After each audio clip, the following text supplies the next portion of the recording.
जी नमस्कार, स्वागत है आप सभी का फिजिक्स पाठशाला के इस यूट्यूब चैनल पर। मैं रवि रंजन और आज का जो इस वीडियो लेक्चर है जिसमें हम लोग बात करने वाले हैं मास डिफेक्ट का, द्रव्यमान क्षति।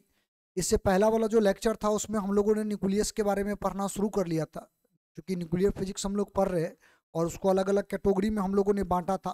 तो हमारा जो कैटेगरी था उसमें पहला जो टॉपिक था वो था न्यूक्लियस, नाभिक, जिसके बारे में हम लोगों ने पहले पढ़ रखा है ना। पहला जो लेक्चर है उसमें हम लोगों ने यही सब चीज़ पढ़ा है। तो आज हम लोग बात करेंगे मास डिफेक्ट से, यहाँ से शुरुआत करेंगे और आगे बढ़ेंगे, इसी न्यूक्लियर फिजिक्स को आगे बढ़ाएंगे। तो पहले तो ये जान लें कि मास डिफेक्ट है क्या, द्रव्यमान क्षति है क्या। एक बात आप याद रखिएगा, हमारा जो न्यूक्लियस होता है, कोई एटम है और एटम के अंदर में जो न्यूक्लियस होता है, इस न्यूक्लियस के अंदर में आपको याद होगा प्रोटॉन और न्यूट्रॉन दोनों रहता है। तो प्रोटॉन और न्यूट्रॉन का जो मास होगा, वो प्रोटॉन और न्यूट्रॉन का मास और पूरा न्यूक्लियस का जो ओवरऑल जो मास होगा वो दोनों एक जैसा नहीं होता है। प्रोटॉन का न्यूट्रॉन का अलग अलग आप जोड़ो और न्यूक्लियस को कंबाइन करके जोड़ो तो दोनों के बीच में जो है कुछ आपको मास का डिफरेंस नजर आएगा। और उसका रीजन होता है कि वो बांध वगैरह बांध करके जो रखता है उसका एक कुछ भाग जो है इधर उधर चला जाता है उसी में, ठीक ना। अब स्वाभाविक बात है, आप कहोगे प्रोटॉन और न्यूट्रॉन दोनों का मास तो इक्वल होना चाहिए। अगर मान लीजिए प्रोटॉन का जोड़ लिए, न्यूट्रॉन का जोड़ लिया, जोड़ करके अब देखेंगे पूरे न्यूक्लियस का, तो पूरे न्यूक्लियस का मास प्रोटॉन और न्यूट्रॉन को जोड़ करके बराबर होना चाहिए न्यूक्लियस के मास के। लेकिन ऐसा नहीं होता है, न्यूक्लियस को अलग तौलो, यानी प्रोटॉन न्यूट्रॉन को एक साथ अलग तौलो और प्रोटॉन को अलग न्यूट्रॉन को अलग तौल के जोड़ दो, तो न्यूक्लियस के बराबर नहीं होता है, उसमें कुछ डिफरेंस होते हैं, ठीक है। और उस डिफरेंस का नाम है मास डिफेक्ट। तो वही डेफिनेशन हम यहां दे रखे हैं, the difference between total mass of nucleus, total mass जो होगा न्यूक्लियस का, उसमें मास ऑफ न्यूक्लियस, सॉरी इसमें न्यूक्लियस दोनों जगह न्यूक्लियस लिखा गया है, यहां पर आप याद रखिएगा न्यूक्लियन होगा, क्योंकि आप जब बात करते हैं प्रोटॉन और न्यूट्रॉन का, तो इसको आप न्यूक्लियन बोलिएगा, इसको आप न्यूक्लियंस बोलिएगा, ठीक है। The difference between total mass of nucleons and mass of nucleus is known as mass defect. अगर मान लीजिए हम मास लिखना चाहते हैं, let us suppose mass defect को वैसे डेल्टा एम से हम लोग डिनोट करते हैं। अगर हम मास लिखना चाहते हैं, टोटल जो भी है उसका मास लिखना चाहते हैं, तो जरा देखिए गौर से, हम लोग मास ऑफ प्रोटॉन यानी टोटल मास ऑफ प्रोटॉन जो होगा, टोटल मास जो होगा प्रोटॉन का जेड इंटू एम पी, मतलब जेड का मतलब होता है एटॉमिक नंबर और एम पी का मतलब मास ऑफ प्रोटॉन। तो जितना इसमें एटॉमिक नंबर होगा उतना प्रोटॉन होगा, तो प्रोटॉन को अगर जेड से मल्टीप्लाई कर दो तो टोटल प्रोटॉन का मास निकल जाएगा। इसके साथ जोड़ दीजिए आप मास ऑफ न्यूट्रॉन, और मास ऑफ न्यूट्रॉन निकालने का तरीका क्या है, A minus Z into mass of neutron. A minus Z का मतलब होता है ये नंबर ऑफ न्यूट्रॉन का संख्या है, नंबर ऑफ न्यूट्रॉन का वैल्यू है, माने न्यूट्रॉन का संख्या कितना होगा, तो ए माइनस जेड। ए क्या होता है, एटॉमिक मास, और जेड क्या होता है, एटॉमिक नंबर, ठीक है। एटॉमिक मास में से एटॉमिक नंबर घटा दीजिए, वही आपका क्या बन जाता है, नंबर ऑफ न्यूट्रॉन। तो नंबर ऑफ न्यूट्रॉन के साथ अगर इसको मल्टीप्लाई कर दो, नंबर ऑफ प्रोटॉन के साथ अगर मास ऑफ प्रोटॉन को मल्टीप्लाई कर दो, तो आपका टोटल मास निकल गया, प्रोटॉन का अलग न्यूट्रॉन का अलग, दोनों को जोड़ दिए। तो इनका कहना, माने इस द्रव्यमान क्षति का कहना यह है कि इन दोनों मास में से आप मास ऑफ न्यूक्लियस को घटा दीजिए, मास ऑफ न्यूक्लियस को आप घटा दीजिए।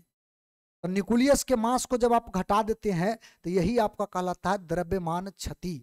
यही जो आया इसी को हम लोग बोलते हैं मास डिफेक्ट। ये जो भी अंतर आएगा, इस डिफेक्ट को, इस अंतर को हम लोग मास डिफेक्ट बोलेंगे।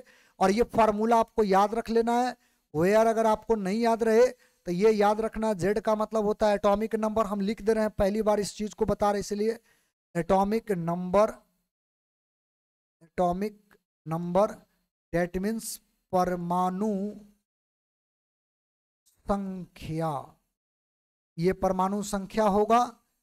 ए का मतलब हो जाएगा एटॉमिक मास, या मास नंबर भी इसको लोग बोलते हैं, एटॉमिक मास, परमाणु भार, परमाणु भार। बाकी चीज को तो आप जानते हो, लेकिन फिर भी हम यहां लिख दे रहे हैं, इसको हम लोग मास ऑफ प्रोटॉन बोलेंगे, mass of proton, proton, proton. और एम एन का मतलब हो जाएगा मास of neutron, mass of neutron, और बाकी तो नाभिक का मास है। तो द्रव्यमान क्षति का मतलब ये होता है कि प्रोटॉन और न्यूट्रॉन यानी न्यूक्लियन, प्रोटॉन और न्यूट्रॉन मतलब न्यूक्लियन, दोनों को अलग अलग पहले आप मास निकालो और उसको जोड़ दो। जोड़ने के बाद टोटल न्यूक्लियस का मास आप निकालो, तौलो न्यूक्लियस को, और आप इसको घटाइएगा। टोटल प्रोटॉन और न्यूट्रॉन के मास में से अगर न्यूक्लियस के मास को घटाइएगा तो आपको मास कुछ ना कुछ देखने को मिलेगा, जीरो नहीं होगा। अगर बराबर होता तो जीरो हो जाता, लेकिन ऐसा नहीं होता है, कुछ मास बचता है और उसी को कहते हैं मास डिफेक्ट, यानी इतना द्रव्यमान का क्षति हो गया। आप अलग अलग तौल रहे थे तो मास अलग हो गया, जब कंबाइन कर दिए तो मास अलग हो गया, तो कंबाइन कर दिए तो मास अलग हो गया। इसका मतलब कुछ द्रव्यमान जो है वो कहाँ गया, कहीं तो गया होगा, तो जहां भी गया वो क्षति हुआ अपना, तो इसीलिए इसका नाम पड़ गया द्रव्यमान क्षति। तो पहला टॉपिक आज के लेक्चर का है, पहले आप इसको जो है नोट्स बनाओ, इसको जो है आप स्क्रीनशॉट लेकर के इसका नोट्स बना लो, ठीक है। पहला ये, इसी द्रव्यमान क्षति से ध्यान रखिएगा, माने जब आप इसी द्रव्यमान को जो भी क्षति हुआ है इसको अगर आप चाहेंगे तो इसको कन्वर्ट कर सकते हैं एनर्जी के रूप में, क्योंकि याद कीजिए E बराबर mc², ये आइंस्टीन के द्वारा दिया गया जो मास एनर्जी रिलेशन है, इससे हम लोग कन्वर्ट कर सकते हैं। अच्छा, पॉइंट यहां पर यह है कि इस फॉर्मूला को यानी कि मास डिफेक्ट को हम जो पढ़े हैं, तो मास डिफेक्ट का कुछ तो मीनिंग होगा। जैसे देखिए न्यूक्लियस के अंदर में जो मास का अंतर आपको दिखने को मिल रहा है, वो मास का अंतर ऐसा क्यों दिख रहा है? जब बराबर मास रहता है तो आपको टोटल जोड़ने के बाद भी वही मास होना चाहिए जो इंडिविजुअल में था, लेकिन आपको कम दिख रहा है। तो कम दिखने का मतलब कुछ मास कन्वर्ट हो गया एनर्जी में जो उसको बांध करके रखता है। मतलब जितना मास डिफेक्ट हुआ ना, जितना मास बर्बाद हुआ, उतना मास एनर्जी में कन्वर्ट हो गया और वही न्यूक्लियन को बांध करके रखता है। इसको कहते हैं बाइंडिंग एनर्जी। बांध कर रखने वाला जो ऊर्जा है इसको क्या बोलते हैं? Binding energy. और वो बाइंडिंग एनर्जी का जो फॉर्मूला है वो हम लोगों को निकालना है। तो याद रखिएगा, बाइंडिंग एनर्जी का मतलब होता है the minimum amount of energy which is required to separate protons and neutrons to large distance. मतलब प्रोटॉन न्यूट्रॉन को लार्ज डिस्टेंस तक अलग करने का जो बल है, उसको एनर्जी है, उसको हम बोलते हैं बाइंडिंग एनर्जी। अब कहोगे ये कैसे? बांध कर रखने वाला अभी बात बोल रहे थे, एक्चुअल में जितना से बांध कर रखोगे मिनिमम कम से कम उतना तो देना पड़ेगा ना अलग करने के लिए। तो डेफिनेशन देने का प्रक्रिया आप उल्टा रखो चाहे सीधा रखो, एक ही बात है, ठीक है। लेकिन आप डिफाइन इस तरह से कर सकते हैं। तो बाइंडिंग एनर्जी कहां से आएगा? जो मास डिफेक्ट हुआ उसी को एनर्जी में कन्वर्ट किया। तो हम यहां पर लिखेंगे बाइंडिंग एनर्जी बराबर अगर लिखेंगे तो mc², सिंपल। लेकिन ये मास डिफेक्ट वाला मास यहां पर रखना पड़ेगा, तो डेल्टा मास डाल देते हैं। और आप लोगों ने अभी जस्ट पढ़ा है, आप लोगों ने क्या पढ़ा है? डेल्टा मास बराबर फॉर्मूला आया था Z into mass of proton plus A minus Z into mass of neutron minus mass of nucleus, ये था, और इंटू C²। अब ये बाइंडिंग एनर्जी बन गया। अच्छा, एक तो बाइंडिंग एनर्जी का ये फॉर्मूला हो गया जो हम लोग ध्यान में रख सकते हैं, एक तो ये फॉर्मूला है जो हम लोग ध्यान में रख सकते हैं। अच्छा, बाइंडिंग एनर्जी का और फॉर्मूला हम यहाँ पर थोड़ा सा माने फेर बदल करके हम निकालने का काम कर रहे हैं, प्रयास कर रहे हैं। Z into mass of proton में हम Z into mass of electron को जोड़ दिए, बाकी जैसे वैसे उतार देते हैं। अभी बताते हैं कि ये कैसे लिख रहे हैं। मास ऑफ न्यूट्रॉन जैसे है उसको लिख दो, मास ऑफ न्यूक्लियस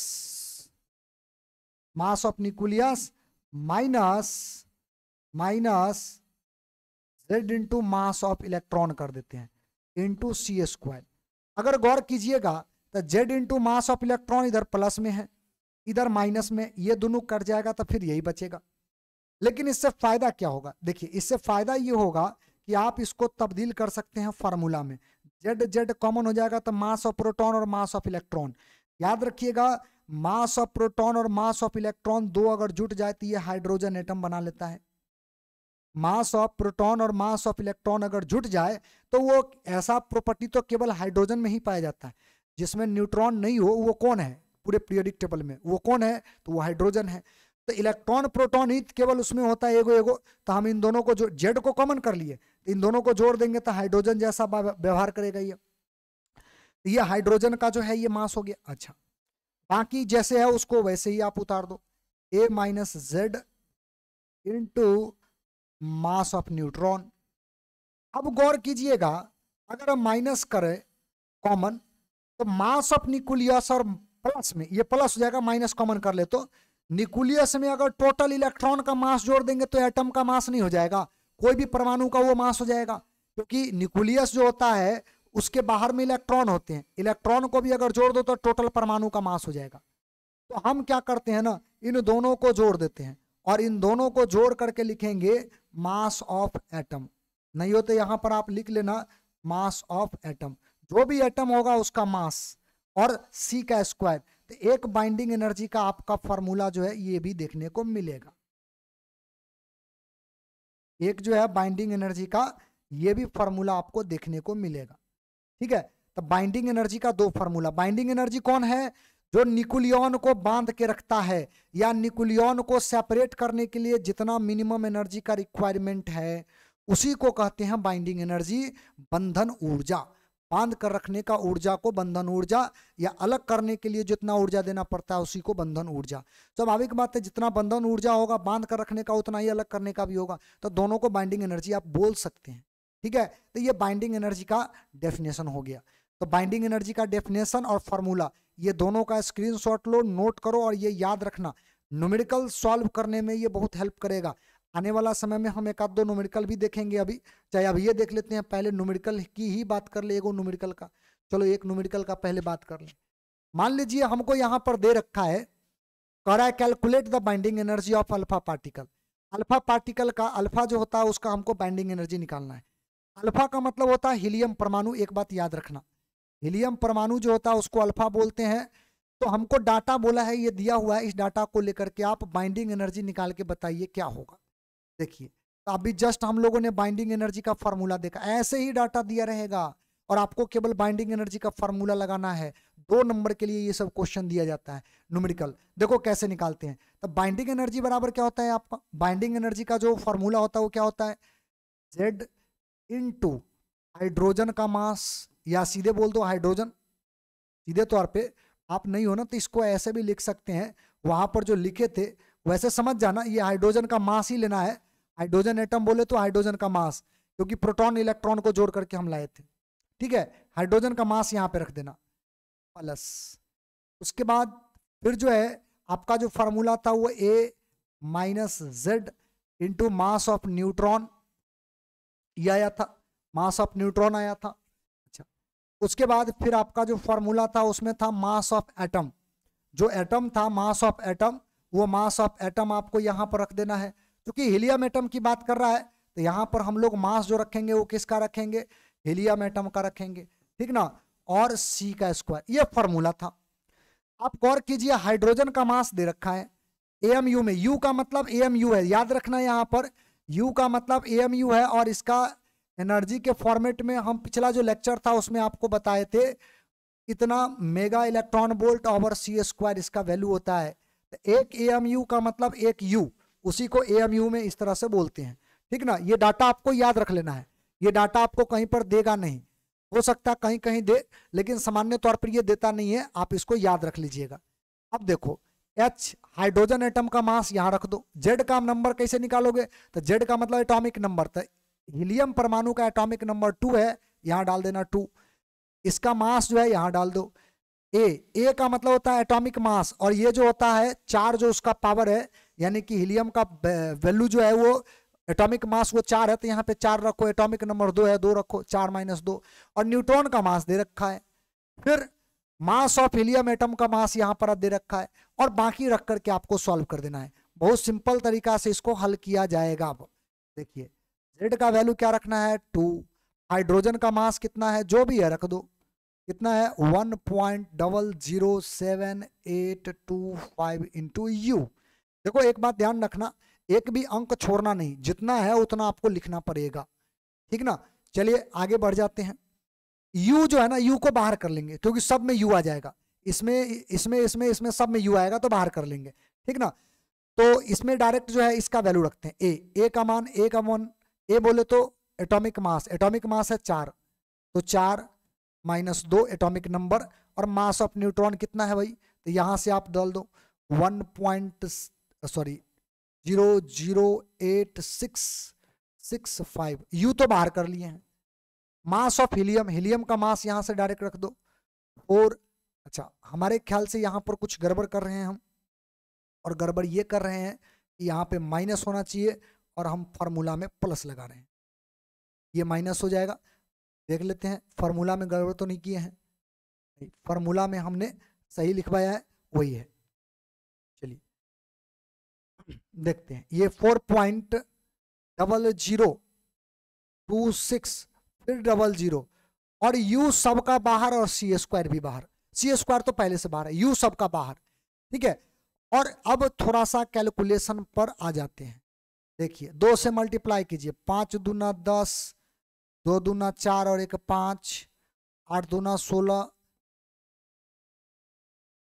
7 दूना 14, 1 15, 0 से मल्टीप्लाई करो 15, ये फिर 0.2, ठीक है, यही आएगा। प्लस इसमें भी 2 बचेगा, 2 से मल्टीप्लाई करो, 5 दूना 10, 6 दूना 12,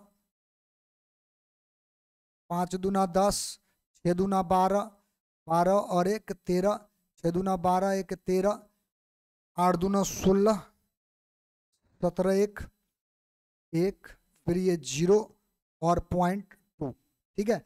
और ये माइनस में हो जाएगा आपका 4.002600। यू का मान यहां से उठा के रख दीजिए 931.5 मेगा इलेक्ट्रॉन वोल्ट अपॉन सी स्क्वायर इंटू सी स्क्वायर। तो खैर सी स्क्वायर तो सी स्क्वायर से कैंसिल हो जाएगा, ये सी स्क्वायर जो है वो सी स्क्वायर से कैंसिल हो जाएगा, क्योंकि दोनों सी स्क्वायर जो है एक बट्टा में एक ऊपर में है, तो ये दोनों को आप उड़ा सकते हो, कैंसिल कर सकते हो। तो बचेगा मेगा इलेक्ट्रॉन वोल्ट में एनर्जी, और वही हमारा आंसर होगा। तो हमने ये पूरा डाटा को कैलकुलेट करके पहले से रखा हुआ है, आप अगर चाहे तो इसको अपना कैलकुलेशन कर लेना, ठीक है। हम यहाँ पर इसको जो है पूरा डाटा को जो है हमने कैलकुलेट करके रखा है, और हमारा जो पूरा वैल्यू आया है लास्ट में जा करके 28.3 मेगा इलेक्ट्रॉन वोल्ट आया है। तो ये प्रक्रिया है ऐसे क्वेश्चन को सॉल्व करने के लिए। तो अगर आपसे बाइंडिंग एनर्जी निकलवाएगा तो बाइंडिंग एनर्जी का क्वेश्चन ऐसा दिया रहेगा, बाइंडिंग एनर्जी का फॉर्मूला अगर आपको याद है तो बस इस पर बैठा दो, सॉल्यूशन हो गया। ये हमारा बनाने का पैटर्न है, तो आप इसका स्क्रीनशॉट लो और इसको तैयार कर लेना। ऐसे क्वेश्चन बनाने आपको आने चाहिए, ठीक ना। चलिए बाइंडिंग एनर्जी हम लोगों ने देख लिया। अब नाभिक के स्टेबिलिटी की बात कर लेते हैं। न्यूक्लियस का जो स्टेबिलिटी होता है कहीं ना कहीं बाइंडिंग एनर्जी से संबंधित है, बाइंडिंग एनर्जी से कहीं ना कहीं ये संबंधित है। देखिए होता क्या है कि बाइंडिंग एनर्जी किसी में अगर ज्यादा पाया गया और किसी में कम पाया गया, तो हम उसी के आधार पर कभी कभार तय करने लगते हैं कि ये नाभिक स्टेबल होगा। क्यों? जब बाइंडिंग एनर्जी ज्यादा होगा तो ज्यादातर बांध कर रखने का कैपेसिटी उसमें होगा, तो हम लोग कहेंगे ये स्टेबल है। इसीलिए स्टेबल है क्योंकि बांधने का प्रवृत्ति इसमें ज्यादा है।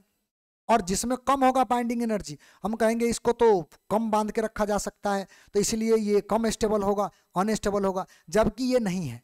बाइंडिंग एनर्जी के द्वारा हम लोग ठीक है कि स्टेबिलिटी पता करते हैं, लेकिन बाइंडिंग एनर्जी के केवल द्वारा नहीं, बाइंडिंग एनर्जी पर न्यूक्लियन से।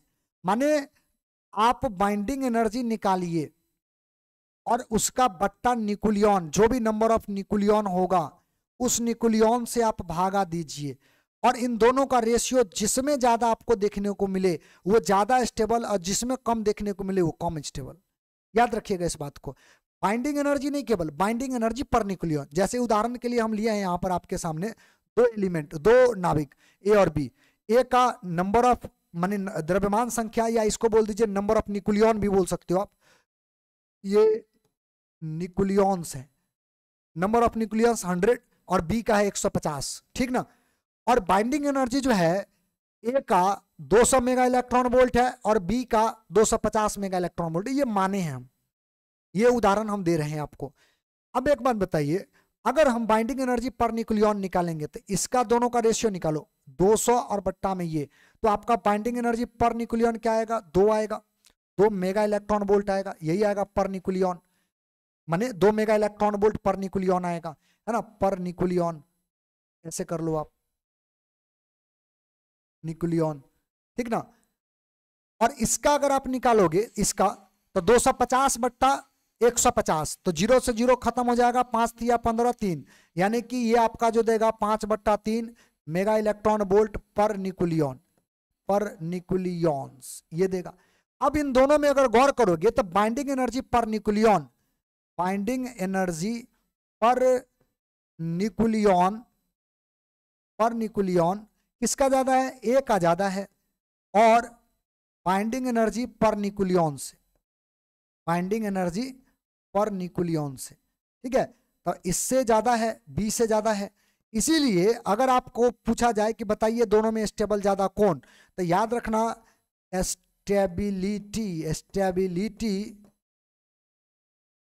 स्टेबिलिटी ऑफ ए जो होगा ये बड़ा होगा किससे, ज्यादा होगा किससे, स्टेबिलिटी ऑफ बी, बी से जो है ना ए का स्टेबिलिटी ज्यादा होगा। क्यों ज्यादा होगा, क्योंकि बाइंडिंग एनर्जी पर न्यूक्लियॉन ए का ज्यादा है बाइंडिंग एनर्जी पर न्यूक्लियॉन बी से।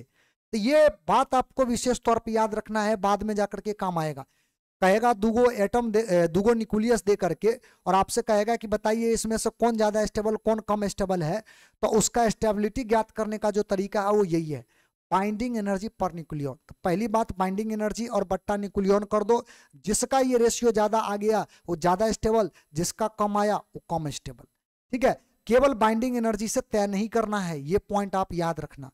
तो स्टेबिलिटी को पता करने के लिए छोटा सा जानकारी है जो आपको ध्यान में रखना है ऑब्जेक्टिव खास करके क्वेश्चन को सॉल्व करने के लिए। तो पहले आप इसका जो है स्क्रीनशॉट लो और इसको आप तैयार कर लेना, ठीक है। तो एक पॉइंट ये रहा बाइंडिंग एनर्जी पर न्यूक्लियॉन।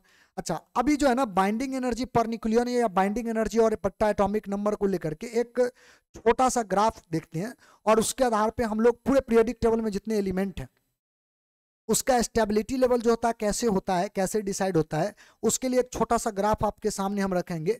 इसको हम लोग कहते हैं बाइंडिंग एनर्जी कर्व, बंधन ऊर्जा का वक्र, ठीक है। इसमें क्या होता है ना कि आपका ग्राफ जो होता है सबका बाइंडिंग एनर्जी जो होता है वो हाइड्रोजन हीलियम लिथियम का वो इस तरह से फ्लक्चुएट करता है, फिर इस तरह से ऐसे ग्राफ आ जाता है, इस तरह से ऐसे। तो सबका बाइंडिंग एनर्जी का ग्राफ अगर खींचोगे तो वो ग्राफ जो है कुछ इस प्रकार से आपको देखने को मिलेगा। ये जो बीच में आपको ये पूरा एक जो बना रखे हैं तो इसके बीच में जितना भी एलिमेंट का बाइंडिंग एनर्जी आएगा वो तकरीबन सबका सब जो होता है वो स्टेबल है, स्थायी है। इसका जो न्यूक्लियस का जो रीजन होगा वो स्थायी है और सबसे ज्यादा मोस्ट स्टेबल न्यूक्लियस जो होता है वो होता है फेरस। फेरस से ज्यादा स्टेबल जो न्यूक्लियस है वो पूरे पीरियोडिक टेबल में कोई नहीं है, याद रखिएगा। मोस्ट स्टेबल न्यूक्लियस जो होता है वो होता है फेरस। इस ग्राफ के माध्यम से अगर आप देखोगे तो ग्राफ के इधर वाला भी अनस्टेबल है, ग्राफ के उधर वाला भी अनस्टेबल है, यानी कि स्टेबल रीजन जो आपका ये जो खींच रखे हैं इससे उधर वाला भी अनस्टेबल है, इधर वाला भी अनस्टेबल है। इधर वाला जो अनस्टेबल है इसमें छोटा छोटा एलिमेंट, तो छोटा एलिमेंट जो है स्टेबल होने के लिए दोनों कंबाइन होकर के बड़ा एलिमेंट बड़ा न्यूक्लियस का निर्माण करेगा। याद रखना छोटे न्यूक्लियस कंबाइन होकर के बड़ा न्यूक्लियस का निर्माण करेंगे ताकि ये स्टेबल हो जाए। इस घटना को बोलते हैं फ्यूजन संलयन, यानी कि स्टेबिलिटी रीजन से ठीक पहले वाले एलिमेंट जो अनस्टेबल हैं स्टेबल होने के लिए फ्यूजन अभिक्रिया करते हैं और जो बाद वाला है वो बड़ा होता है और उसका अनस्टेबिलिटी जो है खत्म करने के लिए इसका रिएक्शन जो होता है दो या दो से अधिक जो न्यूक्लियस है उसमें इसको तोड़ देता है, उसको अलग अलग सेपरेट कर देता है, ठीक है। तो इसको जब अलग अलग सेपरेट करता है तो अलग अलग सेपरेट करने की जो घटना है उसको कहते हैं न्यूक्लियर फ्यूजन रिएक्शन, यानी नाभिकीय विखंडन अभिक्रिया। तो बड़ा एलिमेंट फ्यूजन अभिक्रिया करके स्टेबल होता है, छोटा एलिमेंट संलयन करके स्टेबल होता है। तो स्टेबल होने का ये प्रक्रिया है और ये बाइंडिंग एनर्जी का पूरा ग्राफ जो है आपके दिमाग में चलना चाहिए। सबसे ज्यादा स्टेबल कौन न्यूक्लियस है ये आपको ध्यान में रहना चाहिए, ठीक है। तो ये सबसे ज्यादा स्टेबल न्यूक्लियस है, आप इसको अपना स्क्रीनशॉट लेकर के आप इसको नोट्स में शामिल कर लीजिए, ठीक है। चलिए अब आते हैं आगे, नाभिकीय रिएक्शन जो होता है। अब न्यूक्लियर रिएक्शन होगा, चूंकि अनस्टेबिलिटी की बात आ गया, स्टेबिलिटी अनस्टेबिलिटी की बात आ गया, तो कोई भी एलिमेंट या कोई भी न्यूक्लियस यहाँ पे बात करो अगर स्टेबल होना चाहता है तो उसको स्टेबल होने के लिए रिएक्शन करना पड़ता है। तो रिएक्शन नाभिक के अंदर कितने टाइप के होंगे, तो नाभिक के अंदर जो रिएक्शन होगा वो दो टाइप का होगा, ठीक ना। नाभिक के अंदर जो रिएक्शन होगा वो दो टाइप का होगा।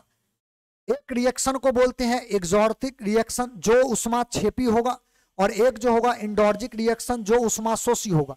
उष्मा को वो एब्जॉर्ब करेगा और ये उष्मा को ये बाहर निकालेगा। ये बात आप ध्यान रखिएगा,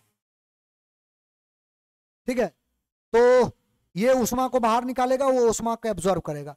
तो हमें ये वाला रिएक्शन जो है हमारे सिलेबस में है नहीं, ये हमें पढ़ना नहीं है। हमें केवल इसी रिएक्शन को पढ़ना है, और इस रिएक्शन में हम लोग 3 पॉइंट को पढ़ेंगे मूल रूप से। एक तो न्यूक्लियर फ्यूजन रिएक्शन, एक न्यूक्लियर फिजन रिएक्शन विखंडन अभिक्रिया, एक न्यूक्लियर फ्यूजन रिएक्शन, और एक रेडियो एक्टिविटी यानी रेडियो एक्टिव डीके। ये 3 टॉपिक जो है मूल रूप से हम लोगों को पढ़ना है।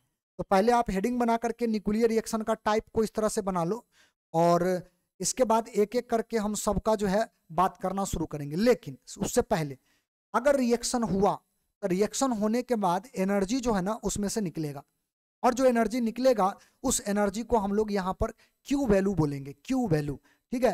क्यू वैल्यू उसका नाम देंगे। जो न्यूक्लियर एनर्जी होता है उसको हम क्यू वैल्यू नाम देते हैं, ठीक ना। तो न्यूक्लियर एनर्जी का सबसे पहले हम थोड़ा सा जिक्र कर लेते हैं, उसके बाद फिर बाकी का जो बातें हैं उसको हम लोग बाद में देखेंगे। देखिए, the amount of energy released और absorbed in a nuclear reaction is called energy of reaction, और या क्यू वैल्यू। मतलब नाभिकीय अभिक्रिया के फलस्वरूप जो ऊर्जा बाहर निकलता है या अवशोषित होता है उसी को नाभिकीय ऊर्जा कहते हैं, या उसी को क्यू वैल्यू कहा जाता है, क्यू मान कहा जाता है। हिंदी में आप इस तरह से लिख लेना इसको, ठीक है। कैसे लिखोगे हिंदी में? The amount of energy released और absorbed in a nuclear reaction is called energy of reaction. नाभिकीय अभिक्रिया के फलस्वरूप जो ऊर्जा बाहर निकलता है या अवशोषित होता है उसी को नाभिकीय ऊर्जा कहा जाता है, या क्यू वैल्यू यानी क्यू मान ऊर्जा कहा जाता है, ठीक है। तो ये क्यू वैल्यू हम अभी जस्ट आपको बोले, न्यूक्लियर रिएक्शन में जो एनर्जी होगा उस एनर्जी को पहले डिफाइन करेंगे, फिर हम रिएक्शन पर एक एक करके चर्चा करेंगे, ठीक है। तो कुछ बातें हैं जो इस एनर्जी के बारे में आपको याद रखना है इसको, क्योंकि न्यूक्लियर रिएक्शन जो होता है ना वो कुछ कंजर्वेशन प्रिंसिपल का पालन करता है, संरक्षण सिद्धांत। न्यूक्लियर रिएक्शन के फलस्वरूप क्या क्या चीज संरक्षित रहता है ये आपको निश्चित तौर पर याद रखना चाहिए। ऑब्जेक्टिव में ये सब चीजें आपसे पूछा जाता है, ठीक है। तो सबसे पहली बात तो यह है कि कंजर्वेशन ऑफ चार्ज। नाभिकीय अभिक्रिया से पहले और बाद में चार्ज संरक्षित रहेगा, जितना चार्ज पहले है उतना ही चार्ज बाद में रहेगा। यानी न्यूक्लियर का चार्ज जो होता है, न्यूक्लियस का चार्ज क्या होगा, कंजर्व रहेगा। ये पॉइंट आप याद रखिएगा, ठीक है। फिर नाभिकीय अभिक्रिया के बाद जो है, नाभिकीय अभिक्रिया के फलस्वरूप मास और एनर्जी कंजर्व रहेगा। द्रव्यमान एनर्जी एक साथ, अकेला अकेला जो है, अलग अलग बात नहीं कर रहे हैं।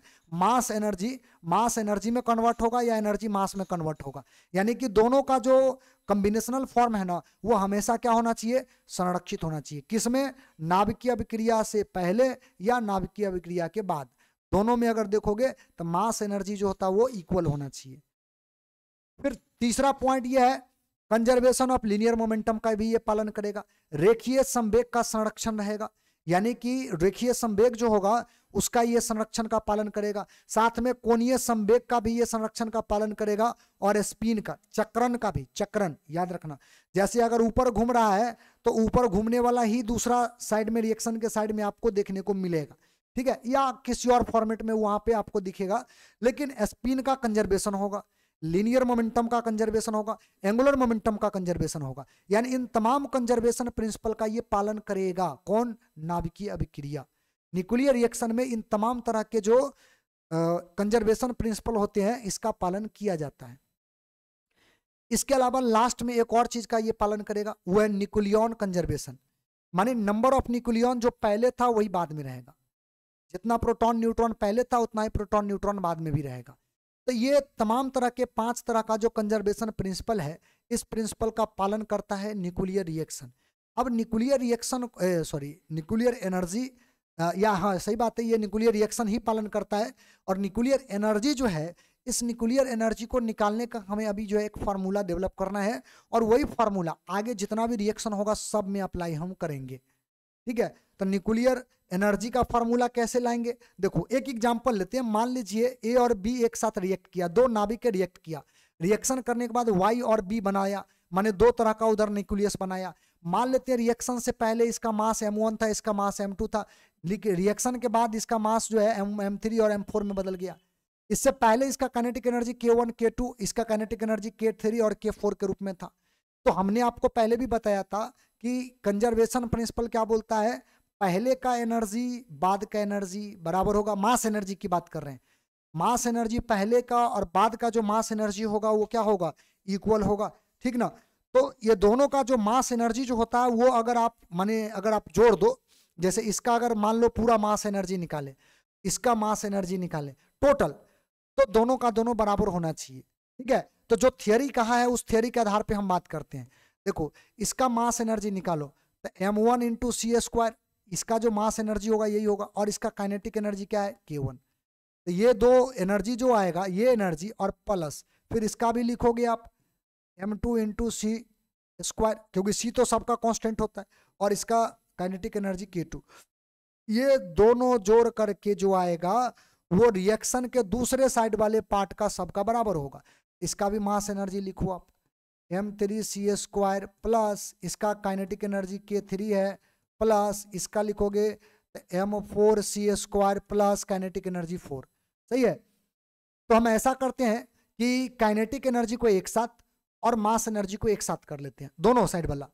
तो अगर हम इसको इधर लाएं पलट करके, उसको इधर ले आए, तो m1, देखो इसमें से अगर गौर करोगे ना तो c कॉमन कर सकते हैं c², तो m1 इंटू m2 और c² एक साथ कर लेते हैं। ये दोनों टर्म इधर आएगा, माइनस में आएगा, और इसमें से भी हम कॉमन कर लेते हैं c², तो m3 plus m4 into c²। Calculation बड़ा सिंपल है, देखो ध्यान से हो जाएगा। अच्छा इधर बचेगा आपका क्या चीज, k3 प्लस k4, सही है।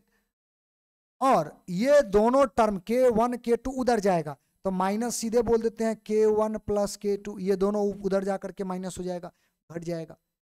मतलब हम इसको बोल सकते हैं ये हमारा इनिशियल मास है c², ये हमारा फाइनल मास है c²। क्योंकि शुरू का मास m1 प्लस m2, बाद का मास m3 प्लस m4। नहीं हो तो यहां पर लिख लेना इनिशियल मास क्या कहलाएगा, टोटल इनिशियल मास, और फाइनल मास क्या होगा, m3 प्लस m4। ये पॉइंट आप ध्यान में रखेंगे, वही चीज हम यहां लिखे। अच्छा इधर देखोगे तो काइनेटिक एनर्जी फाइनल है दोनों का, total kinetic energy, final kinetic energy, और इसको आप बोल सकते हो ये इनिशियल काइनेटिक एनर्जी है। तो दरअसल यहां से जो आप देख रहे हो इनिशियल मास माइनस फाइनल मास, इसमें से c² कॉमन कर लो, और ये फाइनल माइनस इनिशियल। तो बेसिकली इसी फॉर्मूला में जो आपको दिख रहा है दोनों साइड, इसी को बोलते हैं हम लोग, ये जो आप देख रहे हो इसी को हम लोग बोलते हैं क्यू वैल्यू। यही जो आपको दिख रहा है इसी को हम लोग बोलते हैं क्यू वैल्यू। यहां पर यही चीज यहां पर लिखेंगे, Q value is equal to initial mass final mass into C का स्क्वायर, इंटू सी का स्क्वायर, यही क्यू वैल्यू हो गया। अगर ये क्यू वैल्यू है तो आपका क्यू वैल्यू जो होगा वो काइनेटिक एनर्जी वाला भी तो फॉर्मूला होगा। फाइनल में से आप इनिशियल काइनेटिक एनर्जी घटा दीजिए, ये भी तो क्यू वैल्यू होगा, क्योंकि ये दोनों बराबर था। तो आपके पास क्यू वैल्यू निकालने के लिए दो फार्मूला, एक इनिशियल में से फाइनल मास घटा दो, अगर मास दिया हुआ है तो इससे भी आप क्यू वैल्यू निकाल लो, अगर काइनेटिक एनर्जी दिया हुआ है तो इससे भी क्यू वैल्यू निकाल दो। तो आपको क्यू वैल्यू यानी किसी भी एनर्जी का रिएक्शन में, नाभिकीय अभिक्रिया में क्यू वैल्यू अगर आपको निकालना हो, यानी कि न्यूक्लियर रिएक्शन का ऊर्जा अगर आपको निकालना हो, तो उस केस में आपको ये दोनों में से कोई एक फार्मूला अप्लाई करना है, वो जो दिया रहेगा वो आप अप्लाई करना। जैसे अगर मान लीजिए इनिशियल मास अगर मान लो ज्यादा हो गया, फाइनल मास अगर कम हो गया, तो आपका क्यू वैल्यू जो आएगा वो कैसा आएगा, तो क्यू वैल्यू पॉजिटिव आएगा। क्यों आएगा ये बात समझ गए आप, पॉजिटिव आएगा। ये ज्यादा ये कम तो ये पॉजिटिव आएगा। अगर इनिशियल मास कम पड़ गया, फाइनल मास ज्यादा हो गया, तब जाकर के आपका क्यू का वैल्यू जो आएगा वो क्या आएगा, नेगेटिव। इसमें हीट एब्जॉर्ब होगा, ठीक है। और ये वाला चीजें तो खैर हमें पढ़ना है नहीं, लेकिन ये ऐसा भी होता है, ये हमारे सिलेबस में है नहीं, लेकिन ये वाला चीजें हमको पढ़ना है। तो कुल मिलाकर के क्यू वैल्यू का ये फॉर्मूला जो है आपको याद रखना है। अच्छा, काइनेटिक एनर्जी के रूप में और मास के एनर्जी के रूप में हमने चूंकि इसको लिख रखा है, तो आप इसको चाहे तो बाइंडिंग एनर्जी के फॉर्म में भी लिख सकते हैं। आपका ये जो क्यू वैल्यू जो होता है बेसिकली बाइंडिंग एनर्जी के बराबर ही तो है, तो हम लोग यहाँ पर लिख सकते हैं ना binding energy final minus binding energy initial, इसके बराबर भी तो लिख सकते हैं, क्योंकि काइनेटिक एनर्जी जो होता है वही तो हमारा जो है, दरअसल काइनेटिक एनर्जी जो आएगा वही बाइंडिंग एनर्जी के बराबर होगा, तो हम इसको चाहे तो बाइंडिंग एनर्जी के रूप में भी लिख सकते हैं। तो ज्यादातर वैसे फार्मूला जो हम इस्तेमाल करेंगे वो ये इस्तेमाल करेंगे। ठीक है, आगे जाकर के देखना, इनिशियल मास में से फाइनल घटा दो c², यही हमारा क्यू वैल्यू होगा, यानी कि नाभिकीय अभिक्रिया के बाद जो रिएक्शन का मान आएगा वो यही आएगा। तो आप अपना जो नोट्स बना रहे हैं उसमें ये सब चीज को जो पहले शामिल करो, इसका हिंदी हम बोल दिए हैं, आप उसको नहीं हो तो पीछे करके आप लिख लेना इसको। ठीक है, बाकियों का लिखा हुआ है। फिर उसके बाद क्यू वैल्यू का ये फार्मूला तो निश्चित रूप से आपको याद रहना चाहिए, इसको नोट करो और इसको एकदम बढ़िया से तैयार कर लेना, आगे का जो लेक्चर होगा उसमें क्यू वैल्यू देखने को मिलेगा। ठीक है, यहां तक। फिर उसके बाद एक और जो पेज बच गया, ये वाला पेज, ठीक ना। तो आपको इतना तक जो है पहले तो तैयार कर लेना है। पिछला लेक्चर में जो हमने आपको जो बातें बताया था उसके बाद क्यू वैल्यू तक यहाँ का जो बात आप अभी तक पढ़े हो, इतना निश्चित रूप से आप तैयार कर लो। इसके बाद हम लोग अगला जो लेक्चर होगा वहां पर रिएक्शन के बारे में पढ़ना शुरू कर देंगे, माने नाभिकीय अभिक्रिया के बारे में हम लोग पढ़ना शुरू कर देंगे। तो ये छोटा छोटा बात जितना भी आपको बताया ना सब तैयार करते चलना। न्यूक्लियर रिएक्शन में या ये कह दो न्यूक्लियर फिजिक्स में आगे जो कुछ भी आप पढ़ोगे उसमें ये छोटा छोटा पॉइंट का जो है इस्तेमाल होता है, और छोटा छोटा सा भी चीज, एक भी चीज अगर आप मिस करते हो तो आगे जाकर के ये आपको बहुत ज्यादा दिक्कत दे देगा। ठीक है, तो इतना आपको कवर कर लेने हैं, ठीक ना। तो चलिए अब हम लोग फिर से मिलेंगे अगला जो लेक्चर होगा उसमें। तब तक इतना जो टॉपिक है जो आपको बताया गया है इतना आप निश्चित रूप से अच्छे से आप तैयार कर लो।